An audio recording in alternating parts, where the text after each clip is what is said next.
Hello, everyone, and welcome to Cleave to Antiquity. My name is Ben, and today I have an awesome show for you all. I have a special guest, Evangelos. Thank you so much for coming on the show. Thank you so much for having me on. Absolutely. So I think this is going to be pretty exciting. We have some new kind of research into quote unquote pseudo Dionysius that might prove that he's not so pseudo. Is that accurate? Exactly, yes. So we're talking about Dionysius the Areopagite, who's the first century disciple of St. Paul. And we came out with this book a few years ago, The Life of St. Dionysius the Areopagite, which explains who he was and what he taught. And it really provides an unparalleled view into what the life in the early church was like. Mm-hmm. And if you guys that are watching, if you're not familiar with who this is, Saint Dionysius, this is a bombshell for apologetics. This is absolutely explosive because it ties in multiple key theological concepts to the first and early second century. So this is huge. So pay attention to this. Do you want to break down just a couple of those things that it would give like a first to second century date to? Sure. So the corpus that Saint Dionysius wrote attests to many important doctrines. So he speaks of the sacraments in there, such as chrismation, the Eucharist. He talks about a hierarchical church body of deacons, priests, and bishops with clearly defined functions. He speaks of the catechumenate. He speaks of monks. He speaks of prayers for the dead. And most interestingly, which is the main thing we'll be discussing today, is he has a very developed metaphysic of symbols, which suggests that what we later come to think of as icon veneration in the church was present from the very beginning in the first century. Wow.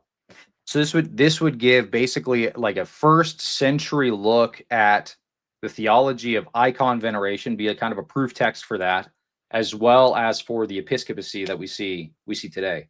Exactly. Yeah. So this is Big huge. stuff. Yeah. Yeah, this is awesome. So I'm excited to have you on. Let's go ahead and dive into it. You want me to pull up? I know you had some slides to show, so we'll Sure. want Yeah, to you dive could into pull them that. up now. Sounds good. All right, let's dive into it. Yeah, so I just named this the Dionysian corpus in the early church because it's such a wealthy source that gives us so much information. So we'll just focus on some of the key points I think that are very interesting and haven't really been explored much up to date. So some of the things I'd like to talk about today is a little bit about who was Saint Dionysius, what is this corpus, and is it authentic? What are the arguments for and against its authenticity? What is the basis of Saint Dionysius's theology? Where does it come from? How does it relate to Scripture? And as I mentioned before, how can Dionysius provide a witness for early icon veneration, also a hierarchical church order?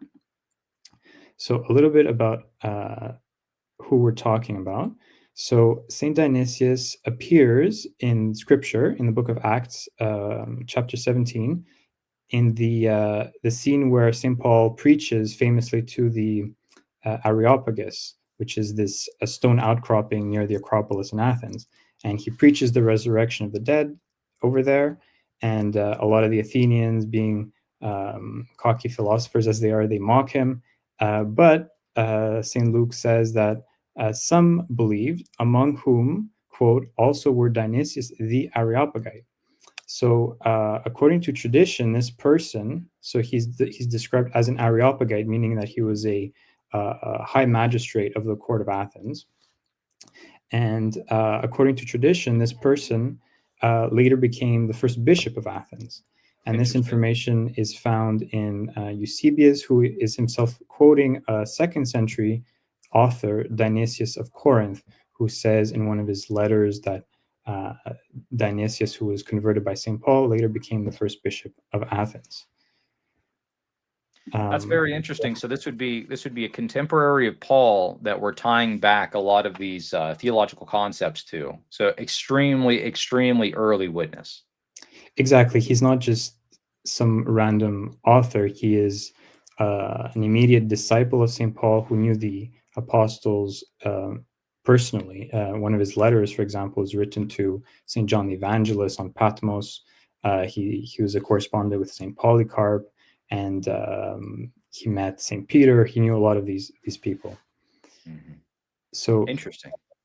not to keep your audience in suspense, I think we'll jump into the most interesting quotes at first. We'll describe them a bit, and then we could backtrack and kind of reconstruct where this is coming from and why this seems to be authentic. So, in terms of Dionysius's attestation of icon veneration, he doesn't speak of icons per se, but what he does have is a very developed philosophy of symbols and what symbols are and what they point to, and how material signs or reference can elevate us to the divine and communicate grace, actually. So this comes up in several points in his works, most notably in one of his books called the Ecclesiastical Hierarchy, where he says, quote, "Sacred things in sensible forms are copies of things intelligible, to which they lead and show the way." So this is saying clearly that we have physical things that are associated in a particular way with prototypes, which are spiritual or intelligible, and that there is a connection, a non-random connection between the two, such that the physical can point to the spiritual, which is fundamentally the justification that the Second Council of Nicaea brought forward to defend the veneration of icons and all these other practices.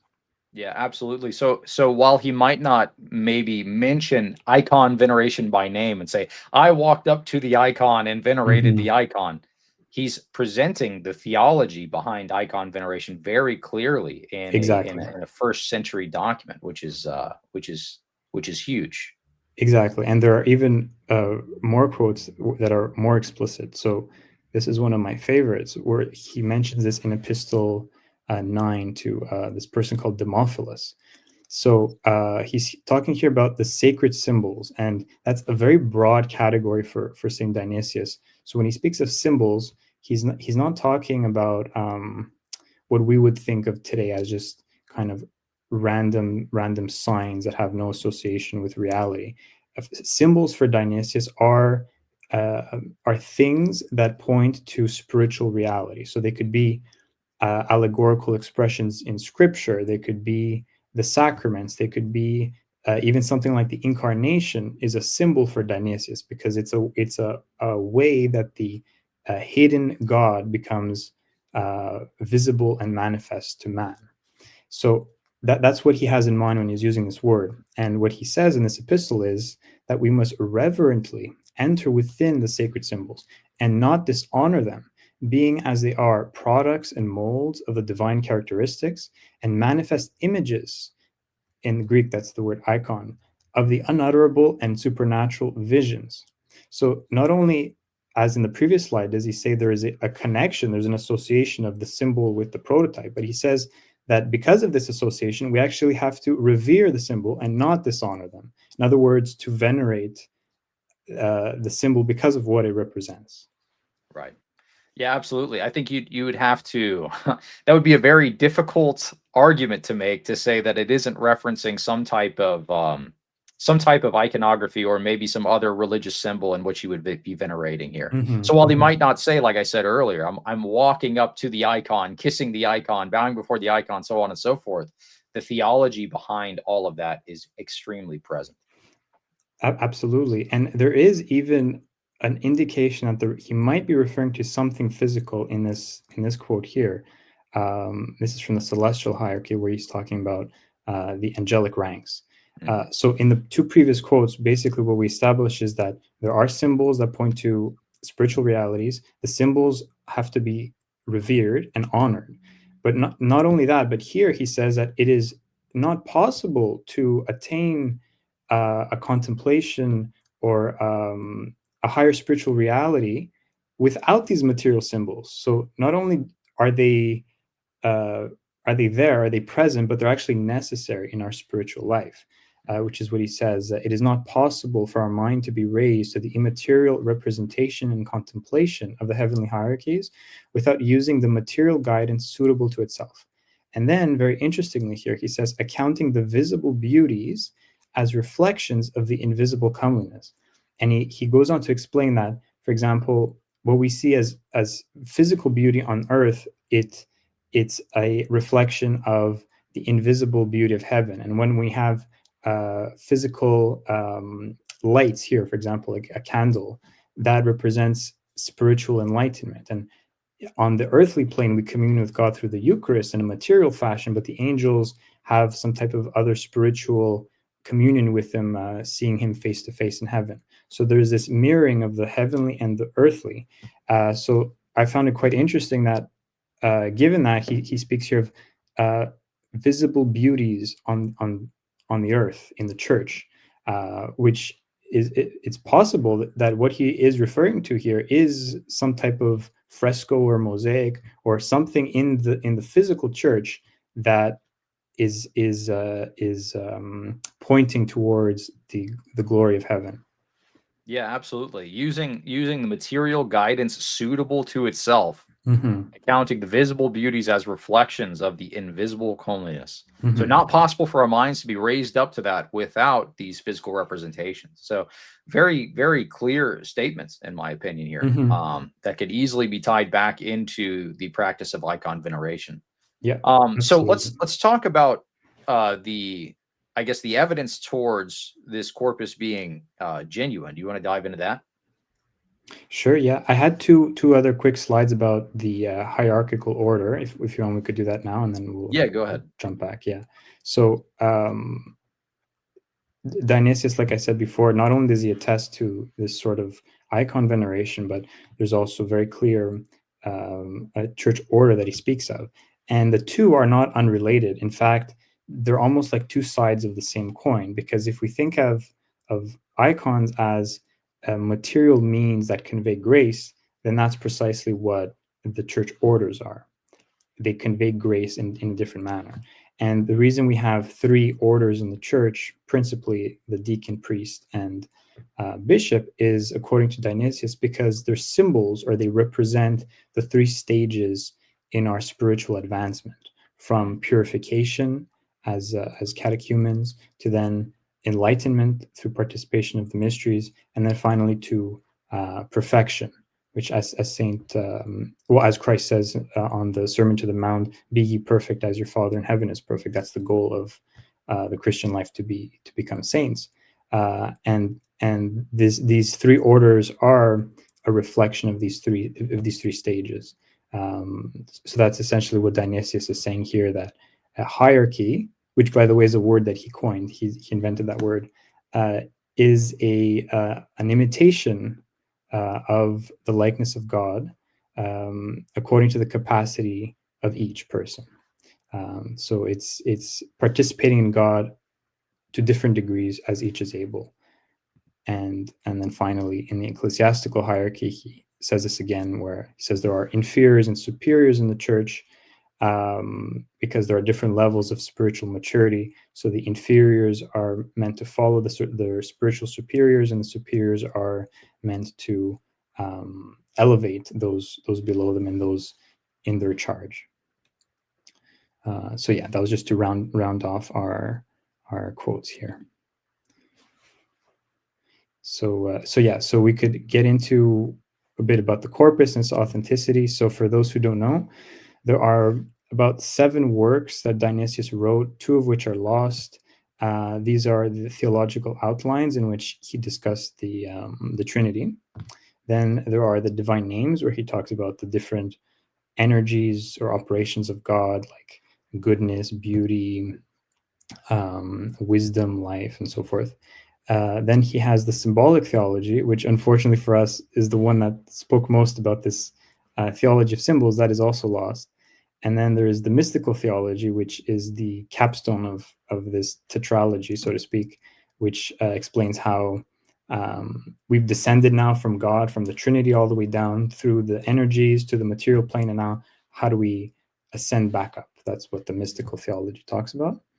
And then there are the the sequels celestial hierarchy and ecclesiastical hierarchy, which show the angelic ranks and the church ranks and how they reflect each other, and also some letters.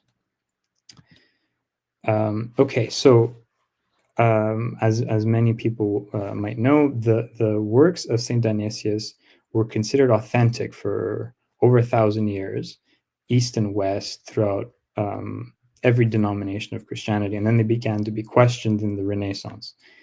So the arguments against the authenticity, we might say, is people say there are a lack of early attestations. There are not many early authors who refer to Dionysius having written this corpus. Other people allege there are anachronisms in some of the description of the rites, which only develop later.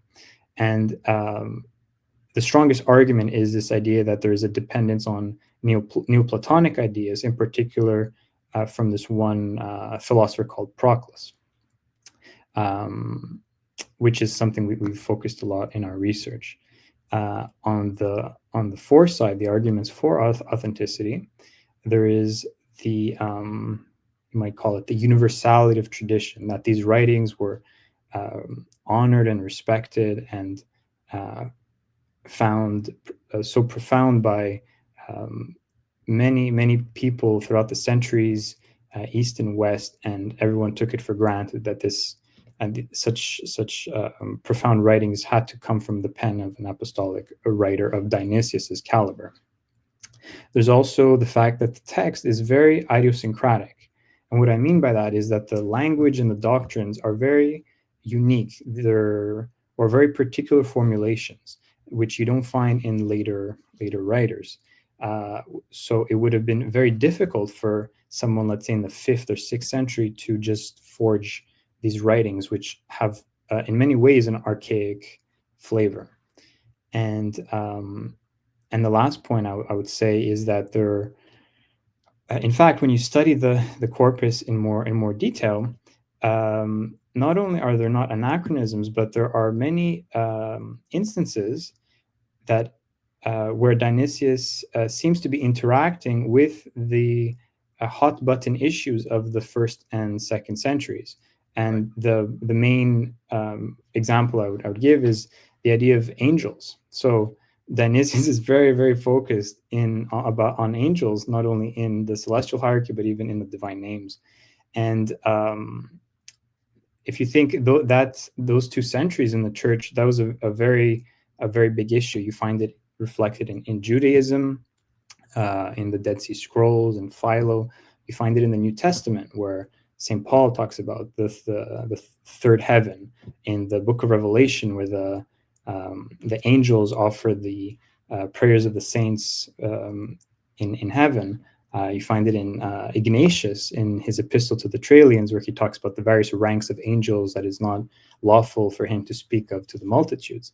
And then you even find it in the Gnostic world, where you have texts like the Apocryphon of John and the Ascension of Isaiah, where you have these very elaborate angelic hierarchies. So the fact that this is the main issue that Dionysius is focused on, and not, let's say, Christology or something else, seems to place him in that apostolic context. Mm-hmm. Yeah, because he's engaging in debates that are going on at that time, rather than maybe later Christological debates that would have developed many centuries later. Yeah, awesome. And so we look at this in great depth in our book, The Life of Saint Dionysius.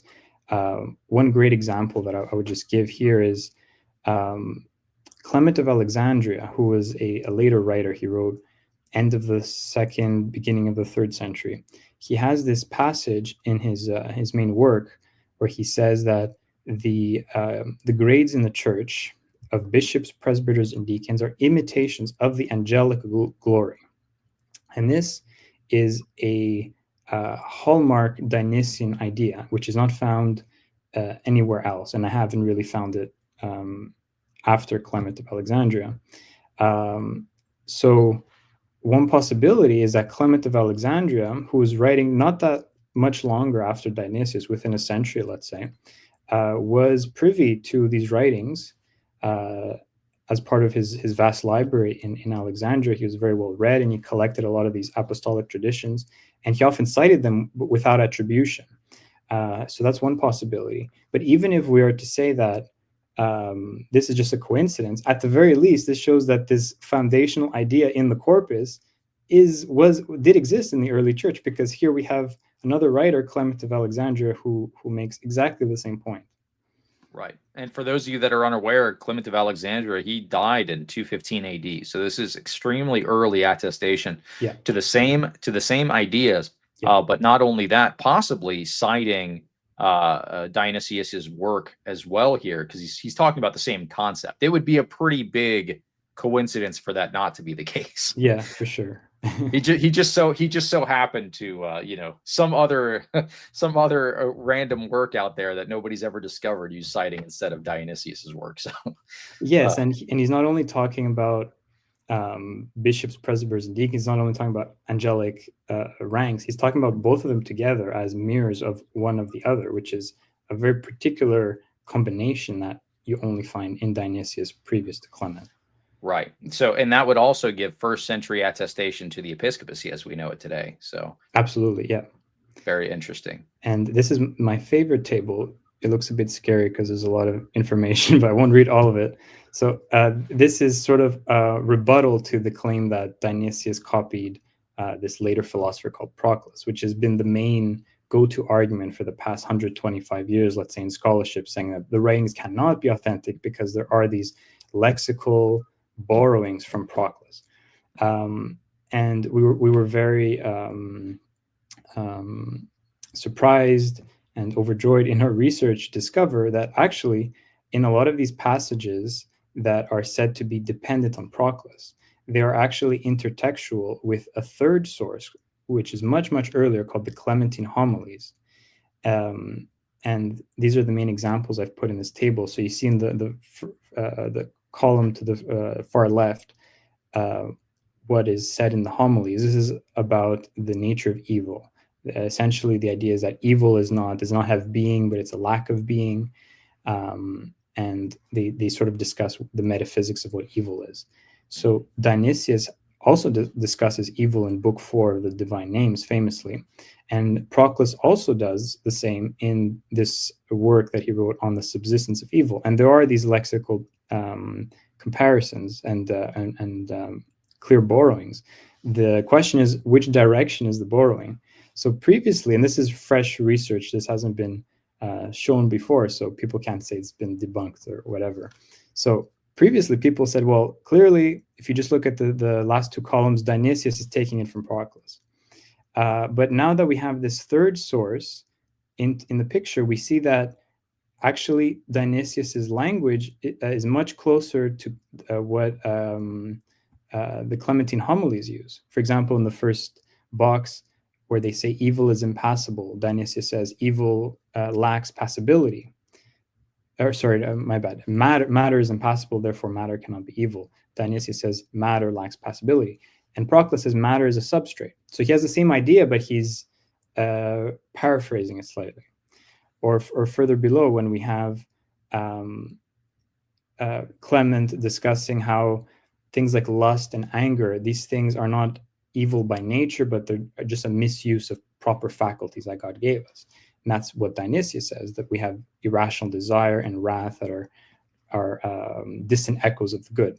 And then Proclus has the same idea, but he doesn't really discuss these two passions. He just says that reason remains inside, even though it's surrounded by all these passions. So big picture for your audience is basically this: the main argument that has been advanced for the past 100 years plus, showing that Dionysius cannot be authentic, has, I think, been debunked. So it's a completely open question as to when these writings were written. And given all the other factors we discussed, the parallels to the early first century context and so forth, I think this grants great credibility to the traditional assumption about authenticity. Absolutely. That's amazing. So basically, long story short, the traditional argument against its authenticity is that it was Dionysius's work was citing Proclus's work, right? Yeah, exactly. But you have discovered that it was actually citing the or quoting rather from the Clementine homilies, or pulling from it. Yeah. So this would actually be the source text here, and then Mhm. Dionysius is expanding upon these ideas in his own corpus. Exactly. Yeah. Interesting, interesting, interesting. So this is a bit of a scholarship bombshell, right? This Yeah. brings early attestation, evidence of apostolicity to icon veneration, to the episcopacy, Mhm. to prayers for the dead, so on and so forth. Anything else I'm missing here? Um, those are the main ideas, but monasticism, an early Hmm, form of monasticism as well, is discussed in Dionysius. Yeah. awesome. Well, that's amazing. Thank you so much for taking the time to come on the show and to share some of that information. If anybody is interested, do you mind just kind of telling us about your book again? And then I'll put that in the description as well. Absolutely. Yeah. So it's called The Life of Saint Dionysius the Areopagite by Scriptorium Press. You could find it on Amazon, and our website is www.scriptoriumpress.ca. And we have a lot of other offerings and translations available as well. Sounds good. I'll make sure to include that in the description. So if you're watching this and you're interested in picking up the book, check it out in the description and pick up a copy. This is a bombshell for apologetics. So this really does help to push the dialogue forward, because I know a lot of the arguments, especially around icon veneration, are like, oh, well, you know what, we can maybe push this away 100, 200 years or something along those lines, or maybe we don't see it as fleshed out. But this is pretty direct, also very direct on the episcopacy. So I really appreciate your hard work and scholarship on this issue. Thank you so much. Awesome. Well, hey, thank you all so much for watching. God bless.